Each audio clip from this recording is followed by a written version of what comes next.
I have a responsibility as an educator to help assist these parents and bring this into the school and do a curriculum so that addiction needs to be addressed. How many hours is healthy for kids? When, after how long should I be getting up? And as a parent, before I got into all of this, I had never even thought about that.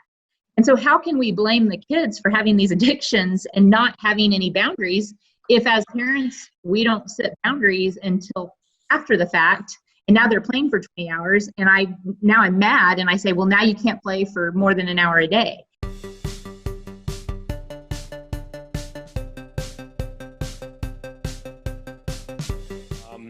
Talking a little bit about something you had mentioned earlier, Christy, when you went down to the basement and whether they were playing for 3 hours, 5 hours, or 50 hours. I know that feeling. Trust me. It's almost an addictive nature that you see from the perspective of, I need to pull this child off of there and have them go do something else.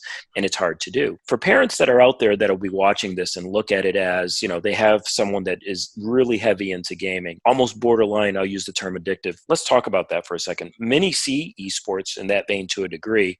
How do you see it? That obviously, as the mom in me, was a huge concern. And then as an administrator, it was a huge concern to me.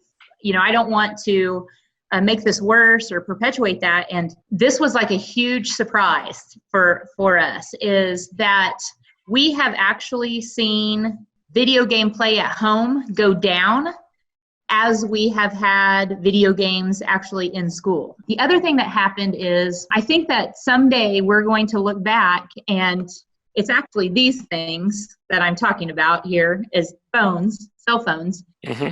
I don't know very many 10-year-olds or 12-year-olds and hardly any 13-year-olds that don't have cell phones. I like to kind of compare it to that, is what I have done as a parent for my, older two kids is I bought them the cell phone and I gave it to them for Christmas on their 13th birthday.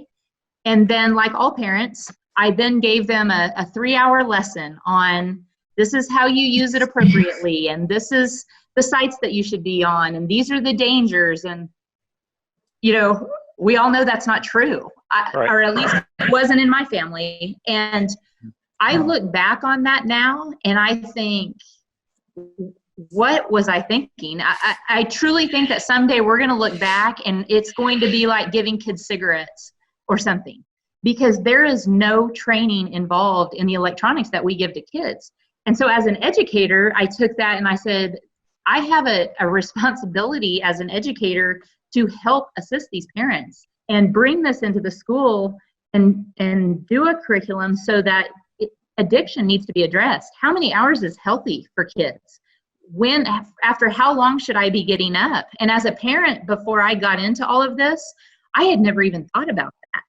And so how can we blame the kids for having these addictions and not having any boundaries if as parents, we don't set boundaries until after the fact, and now they're playing for 20 hours, and I'm mad, and I say, well, now you can't play for more than an hour a day. That's just why this whole education piece is so important, because it's not only educating the kids, but maybe even more importantly, there's a parent education piece that's involved in the curriculum, where we need to educate parents on, could there be addiction? Absolutely there could. Is there a thing such as too much video gaming? Absolutely. Just like there's anything too much is typically not a good thing. And that's a big piece of the education and of the curriculum, is we have to educate parents and then educate students on, what is too much? What does addiction look like? How can I fight addiction? It's all education. Yeah. So some surprising just anecdotes and stories from just I had one parent come to me after we'd had the class going for about a year, came up to me and was like, our daughter came downstairs and ate dinner with us.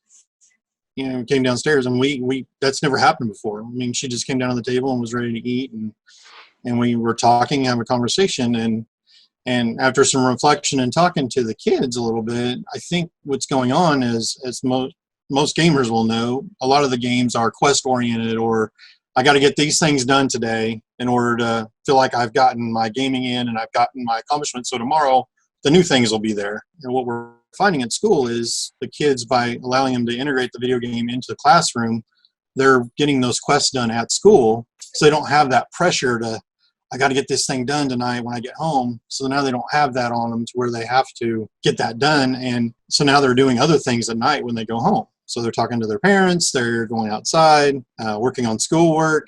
Our main goal with starting it was to bring purpose behind the gaming, reduce the toxicity, keep the trolling down, watch the language, work on being good digital citizens.